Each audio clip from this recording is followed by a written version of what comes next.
Hello guys, welcome back to my channel Religiously Fed. I hope everyone is doing fine and doing fantastic. So guys, today we'll be covering chapter number 16, Emergency Assessments from Personal Training Manual, ACE Personal Training Manual edition 5. Okay, so without wasting any of your time, we shall start now. I just want to let you know that this is a lengthy chapter, so I'll try to keep it within 30 to 40 minutes. Okay, so we'll start with the initial assessment. Those would be primary and secondary assessment. So primary assessment is also called as ABCs, which is airway, breathing, and circulation. So what you do is, if you see your client is facing some difficulty while breathing, or you see any signs of like their face getting pale, or they have any like they are facing some chest pain, okay, these kind of situations. So what you do is you do initial investigation and assessments, basically primary and secondary. So primary one would be ABC, airway, breathing, and circulation. So you perform a head tilt chin lift. So head tilt chin lift means you just like bring your client to a stable surface. Okay, then you tilt their head a little bit so that their tongue does not gets into the way of their airway. Okay, so it's called head tilt chin lift. Okay, head tilt and chin lift, like you just tilt their head and you lift their chin. Okay, so to remove the tongue from resting on the back of the throat and blocking the airway, basically. So in case of absence of pulse, that is in 10 seconds or less, then perform CPR. Okay, we'll be discussing about CPR also. So this was the primary assessment called ABC, airway, breathing, and circulation, where you perform head tilt chin lift. Okay, you can also watch some YouTube videos how to do this ABC. Okay, so you have like or you can also perform this thing from on any of your family member in home. Just ask them to lie down on the ground and just do this, watch the video and do this thing. Anyways, when you will be taking up your CPR certification, they'll be asking you to do all these things. So the secondary assessment would be secondary if a person is unconscious but have stable ABCs. Okay, that is airway, breathing, and circulation is all like pulse and everything is normal. Then you did do a head to toe assessment. Okay, to look for any additional injuries or any kind of abrasions on the skin.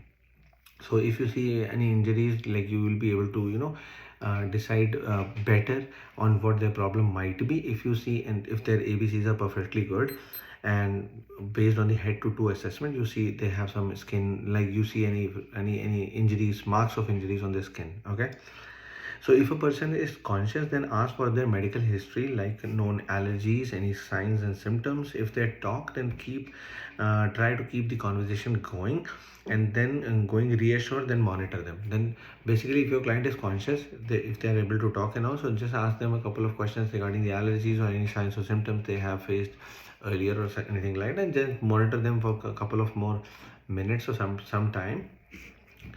Okay, so these were the basically initial two in assessments, primary and secondary. Now, in which case you will be calling a 911 if you are living in North America. Okay, so 911 means if basically there are a couple of attributes, a couple of like situations on which you'll have to call 911 immediately.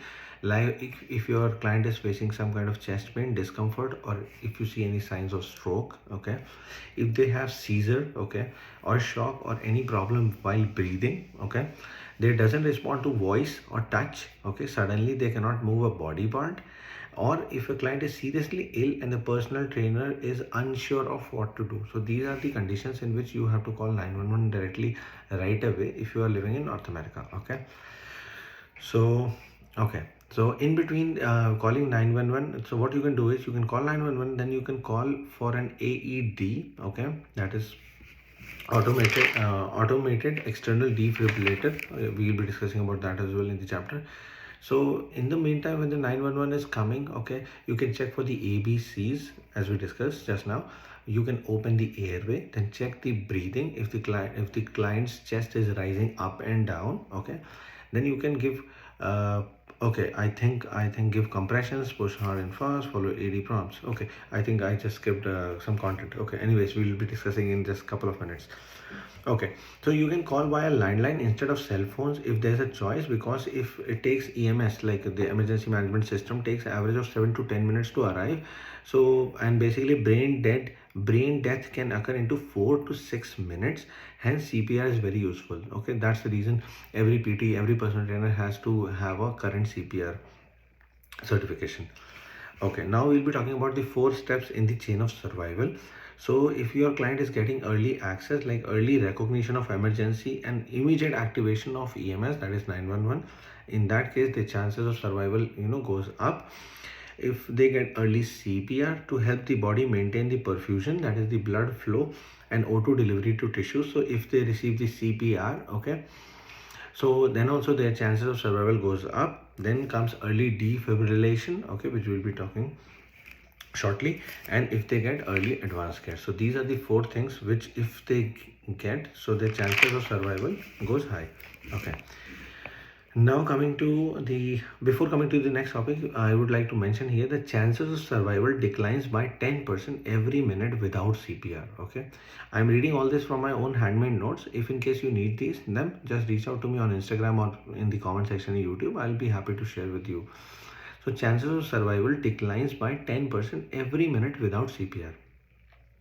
There's a note here. Begin CPR within 2 minutes of the onset of cardiac arrest. Victim blood still contains oxygen in the lungs. So via CPR, what happens is this oxygenated blood, this is distributed across the body, and you can increase the time, like you can just help them survive till the time EMS arrives, 911 arrives. Okay, now coming to the next point, which is AED, automated external defibrillator. Okay, it is used to convert the VF back to normal rhythm. What is VF? VF is ventricular fibrillation. Okay, it is a spasmodic, like quivering of heart. It's a kind of rhythm of the heart. Okay, like normally heart contracts and expands, contracts and expands. So when there is anything like the pattern changes in any manner, okay, so especially the spasmodic, there's a different kinds of rhythms of the heart. So I'm just going to talk about the spasmodic rhythming of the heart. So in a layman's language, I can make you understand is like normally contracts expand, contracts expand. It's like contract or maybe expands like twice or contracts like twice. Okay, like I'm just explaining in layman's language so that you are able to understand what is arrhythmic kind of pattern of the heart. So AED you have seen in movies or something like that, whenever people stops breathing, the doctors or some healthcare professional, they put some kind of pads onto the chest of the patient, and then their heart starts beating again. Okay, so that thing is called AED. Normally every hospital, every gym, they should be having that AED. Okay, so this AED is used to change the heart rhythm from VF, like ventricular fibrillation, to a normal rhythm. Okay, so I'll be using a VF instead of ventricular fibrillation. So VF is most common rhythm during a cardiac arrest. When your cardiac arrest is happening, so the rhythm from the normal rhythm, it changes to a different rhythm, which is called VF in scientific language. Okay, so AED is used to convert that kind of rhythm into a normal rhythm. So AED will not shock the victim if a normal heart rhythm is found. Okay, AED has a mechanism of finding, first of all, if the client's heart is facing a different kind of rhythm. If yes, then it will give the shock to the patient. Okay, AED must never be used on a person who is conscious, who is breathing, or has a pulse. Very, very important. Who is conscious, who is breathing, or has pulse. Never ever use AED on them. I'm not smiling, but I've just got reminded of such situation. Also, in infants under 1 year old, the cardiac arrest are due to respiratory problems. So never use AED on a 1 year old. Okay. A child key switch is used with lower shock dose for a child between 1 to 8 year old.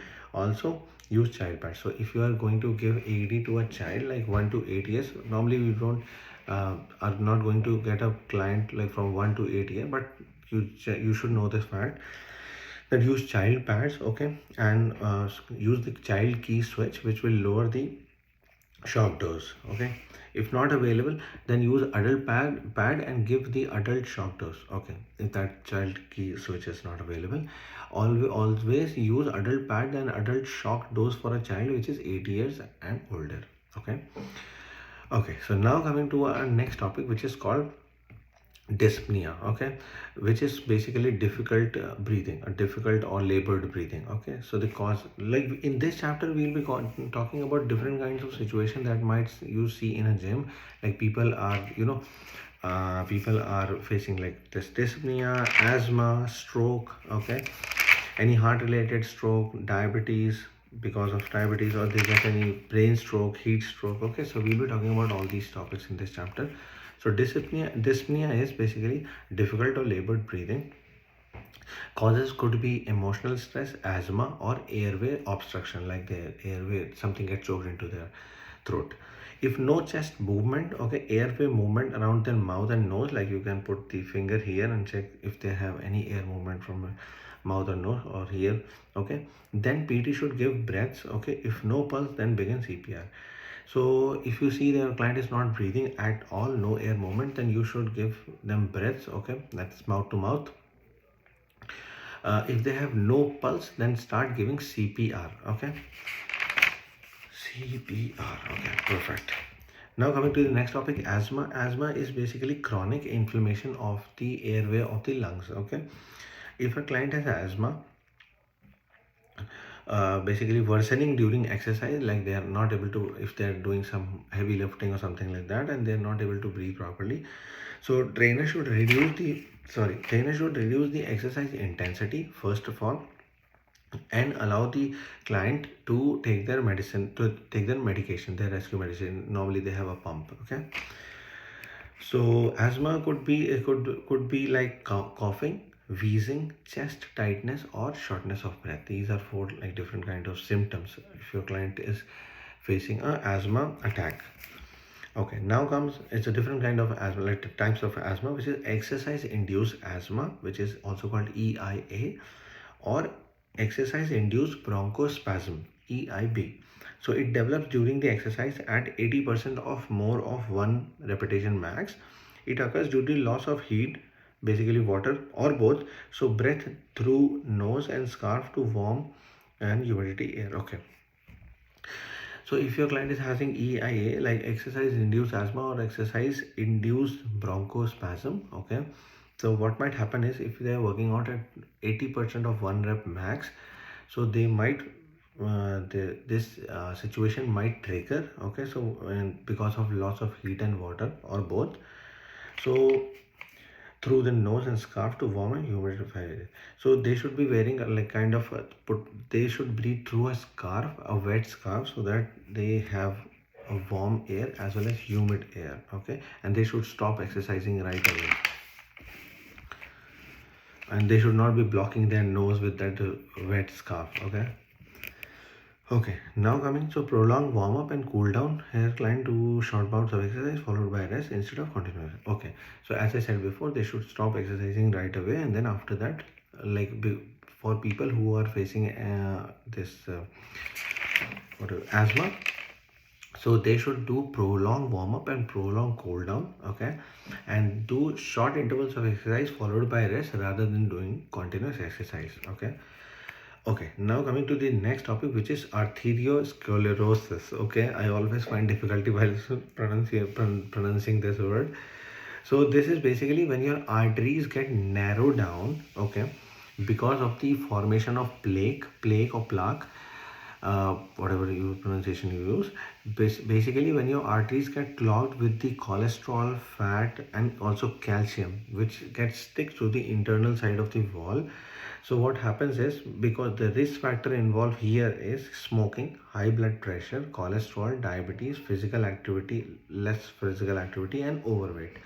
So basically, when this plaque builds up in your arteries, it prevents the blood flow to the heart, and hence the chest pain, also called angina pectoris. Okay, this might be mistaken as heartburn or indigestion. So trainers must recognize the signs even if the client is in complete denial. Okay, they should recognize this, or they should be calling 911 right away. Okay, so because of this plaque, fat and cholesterol sticking to the internal sides of artery, the blood, the its clogging happens, which obstructs the blood flow, which might result in a heart attack. Okay, so the symptoms might be radiating pain in the jaw, okay, one side of the neck, shoulder, typically left arm, okay, since the heart is on the left side of the chest. Nausea, cold sweat, lightheadedness may also occur. So you'll have to talk to your client if they're facing any lightheadedness, okay, lighthead, or if they're having any sweat.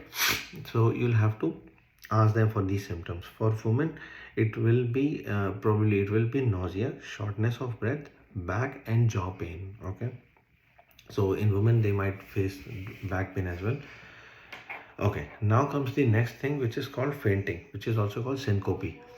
So it's temporary loss of consciousness due to lack of flow of blood to the brain. Okay, it's violent coughing in men can cause syncope due to rapid change in blood pressure.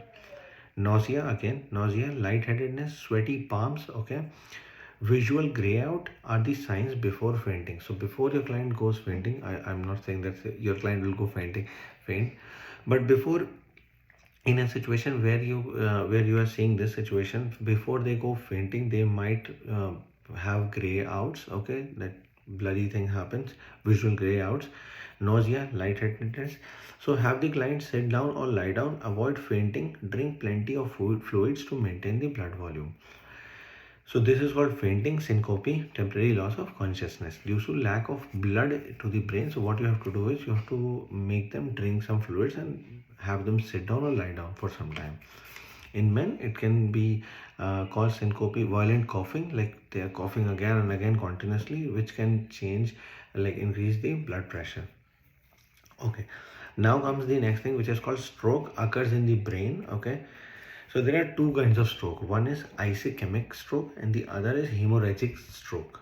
Okay, so ischemic stroke is basically 80% of the all strokes are ischemic strokes, and these are usually caused by the arteriosclerosis, which we just discussed. The your arteries get clogged with the fat and cholesterol, also called plaque. So because of this, ischemic stroke happens in the brain. Okay, the second thing is hemorrhagic stroke, which is 20% of all these strokes are result of weakened vessel or rupturing or bleeding out in the surrounding tissue. Malfunction of blood vessel can cause this. So when your blood vessels, the vessels means arteries and veins, which take the blood, which are the transport mechanism of our body, so they get weakened and they get ruptured. Because of this, we see hemorrhagic strokes, which is like 20%. Most of these strokes are like ischemic stroke, which happens because of the formation of plaque in the blood vessels. Okay, now comes the next topic, which is aneurysm. Okay, aneurysm is a balloon type bubble in the vessel at a weak spot that can rupture if left untreated. So it's a small definition. Aneurysm. Also, I would highly recommend you to watch different YouTube videos to see how these things happen. Like there are like millions of videos present on the YouTube, which will show how to detect syncope, how to detect scope, what to do, what not to do. Okay, so I would highly recommend to watch those videos. So aneurysm is a balloon type bubble which gets formed into the blood vessel. Okay, these are arteries and all in the vessel at a weak spot, okay, that can rupture if left untreated. Okay, now comes the warning signs of strokes. Okay, how do you know like your client is going to getting into the stroke zone? Okay, if they're okay, you can ask the client to talk, so you'll be able to see victim's speech slurred or face getting droopy. Okay, droopy means like not that active, getting low. If you ask them to walk, their walk is basically their balance is off. From walk, you will be able to maybe predict. From feel, severe headache. From see, vision partially lost or fully lost. Reach, one side numb.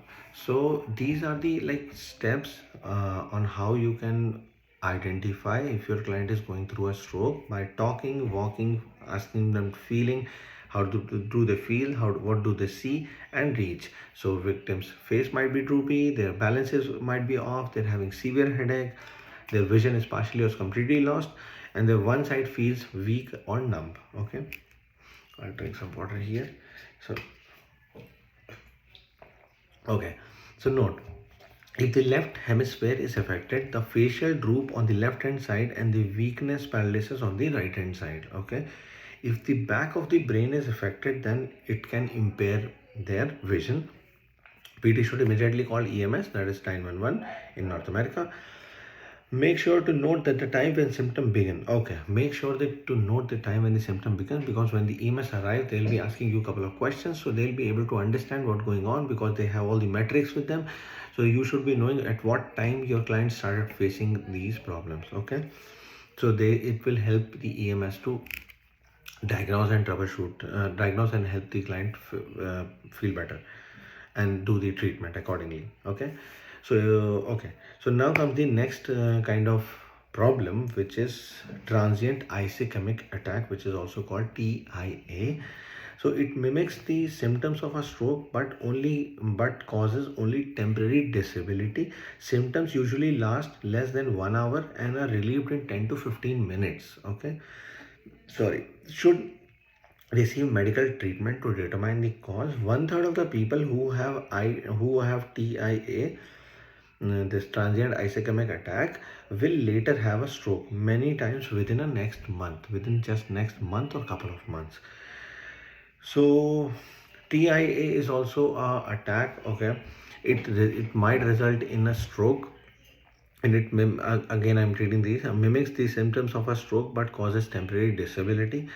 Symptoms usually last less than 1 hour, relieved within 10 to 15 minutes. You should remember all these things because they might ask you these questions in the exam, and they might confuse you between transient ischemic attack and the stroke. Okay, so symptoms usually last less than 1 hour and relieved within 10 to 15 minutes. Okay, this is the symptoms of TIA. Okay, now going to the next topic, which is diabetes.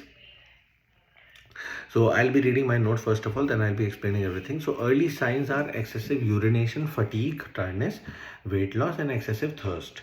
Okay, diabetes patients should prevent excessive use of fatty acids for energy, resulting in ketoacidosis. Okay, do not exercise if blood glucose level are less than 100 gram per deciliter, or 200 or more than 200 gram per deciliter, and presence of ketone in urine. Wait till blood sugar levels are better controlled. So if their client has a note from doctor that they're good to do the exercise, it's good. Otherwise, if their blood levels are less than 100 or more than 200, they shouldn't be doing exercises until their blood sugar levels are controlled. So prior to exercise, if the blood sugar level is less than 100 milligram per deciliter, then they should take a pre-exercise snack high in complex carb and low in fat, so that they don't get into hypoglycemia or hyperglycemia, like these two kinds of, when you have more glucose in your blood than what is required, or less when what is required. So if they have less than 100 milligram per deciliter, they should be taking a pre-exercise snack high in complex carbohydrate and less in fats. Less in fat, why? Because if it is like high in fat, they might be facing the resulting into ketoacidosis. Okay, I'll explain that. Okay, so if they're having this hypoglycemia, as I said just some time back, occurs when a client does exercise without eating enough food. Okay, and injects too much insulin or has vomited during exercise. And increased utilization leads to glucose in blood, often leads to low glucose in blood, often leads to low blood pressure, hypo. Perfect. So if your client has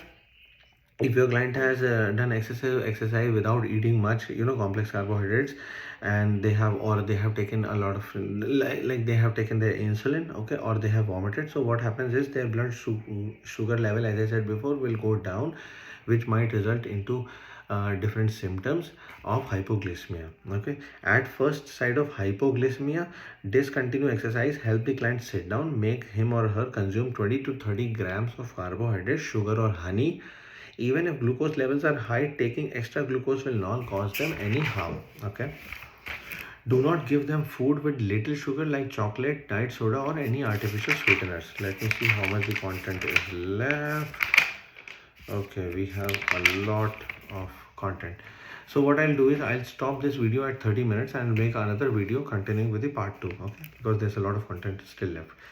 Okay, now coming the hyperglycemia, the opposite side of hypoglycemia. Without enough insulin, blood sugar levels becomes high and the sugar is passed into kidneys where it is excreted along with water and electrolyte, leaving a person weak, thirsty and fatigued. So this is a different kind of diabetes where the sugar in the blood levels, it's way too much high and it's getting excreted in the urine. Okay, so excessive urination happens, because of which the client feels weak, thirsty and fatigued. Okay, so now what kind of exercise you should be doing with the client who are having diabetes? Aerobic and resistance training help body's resistance to insulin. Okay, so different kind of aerobic exercises and resistance training, but of moderate to low intensity, not high intensity, with the person who is having diabetes. Okay, now comes the next thing, which is called peripheral neuropathy. So peripheral neuropathy is basically weakness or numbness in the on pain from the nerve damage, usually in the hands and feet. The cause might be diabetes. Like, we are not medical practitioner, but as per the ACE guidelines, the cause might be diabetes. We are no one to diagnose this thing for our clients. Just for our own understanding and knowledge, we should know that if the client is facing weakness or numbness or a sort of pain in their hands and feet, so they might be going through peripheral neuropathy and the cause might be diabetes. So what kind of exercise we should be doing with the clients who are having peripheral neuropathy, which is non-weight bearing activities like biking, swimming. Okay, biking and swimming are recommended with the clients having peripheral neuropathy. Avoid running and jumping activities to protect the feet. Okay, pay close attention to the footwear, use cushioned socks, and any injury should be immediately addressed.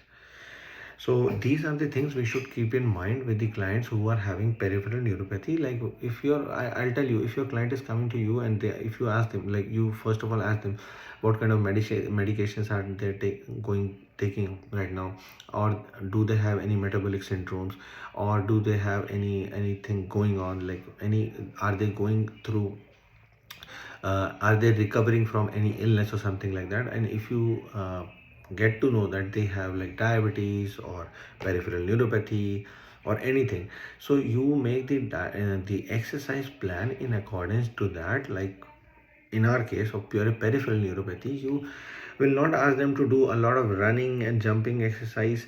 Okay, because you know that they are already recovering from this thing. They had medication, they took rest and everything. So now you have to go soft on their feet. Okay, so you'll have to pay close attention to that client in terms when they're doing their exercise, that are they using cushioned socks and good footwear. Okay, and if they are having any sort of injuries while doing exercise, you should be very much vigilant for monitoring those activities with the client who were having peripheral neuropathy.